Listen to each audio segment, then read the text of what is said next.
Welcome to the Glitch Report, your daily marketing botcast. Brought to you by Leadpages. Here are our hosts, Kai and Luna. Hey everyone, welcome back. Yeah, we've got quite a stack of articles and studies to unpack this time. Lots of interesting trends emerging. All right, so let's get right to it.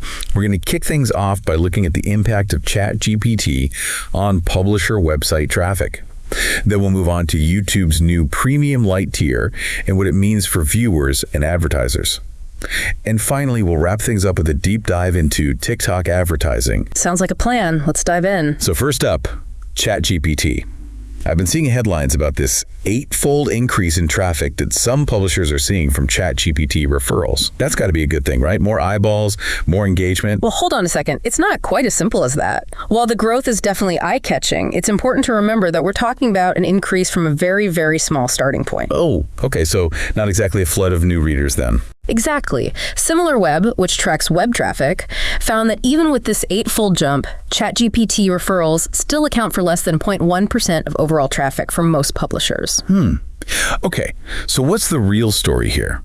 Is this AI-driven referral thing a big deal or not? It's still very early days. Traditional search engines like Google are still the dominant force when it comes to driving traffic to websites. But what is interesting is that certain publishers seem to be seeing a disproportionate benefit from ChatGPT referrals. Oh, really? Like who? Well, for example, the New York Post, The Guardian, and Forbes all saw a notable uptick in traffic. Now, this could just be a coincidence, but it could also suggest that there are certain types of content or publishing strategies that are more conducive to attracting AI-driven referrals. Something to watch closely as this technology continues to evolve. Makes sense. All right, let's shift gears ourselves and talk about YouTube's new premium Lite tier. What's the deal with this? So basically, YouTube is rolling out this new subscription tier that gives you ad-free access to podcasts and how-to videos.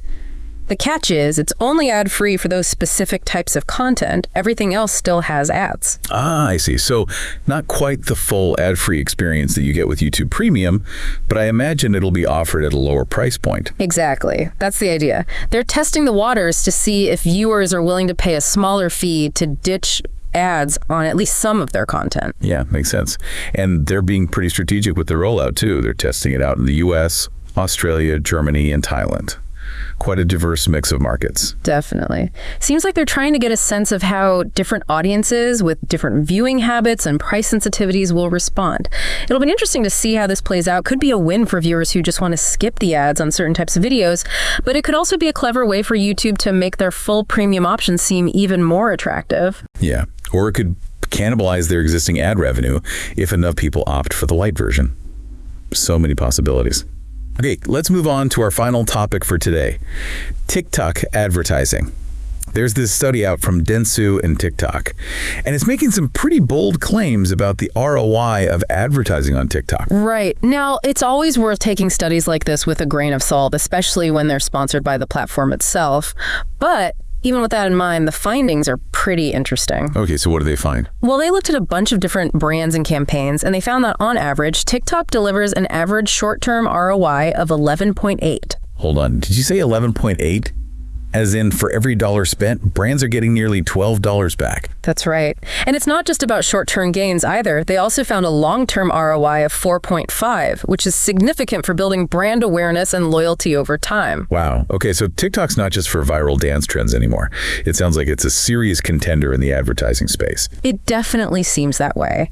And one of the key takeaways from the study is that brands need to adopt an always-on advertising strategy on TikTok. Always on. What does that mean exactly? It means creating consistent, engaging content that feels native to the platform. Rather than just throwing out the occasional ad, brands need to be thinking about building a narrative, telling a story, and becoming part of the conversation on TikTok. So it's not just about interrupting someone's scroll with a sales pitch. It's about actually connecting with them and providing value. Precisely. The study specifically highlights the effectiveness of user-generated storytelling content. Which makes sense, right? TikTok is all about authenticity and community. So brands need to find ways to tap into that and create content that feels genuine and engaging. Fascinating stuff. All right, so let's do a quick recap. We've got AI making its way into publisher referrals, though it's still very early days. YouTube is experimenting with ad-free options, which could be a game changer for both viewers and advertisers. And TikTok is proving to be a powerful platform for driving both short-term and long-term ROI for brands. Yeah, it's a dynamic and ever-evolving landscape out there. The key takeaway, I think, is that brands need to stay agile and adapt their strategies to keep up with the changing tides. Couldn't agree more. And for all of you listening out there, the question is, how are you going to leverage these emerging trends to achieve your marketing goals? Something to think about. Indeed. Lots to ponder. Until next time.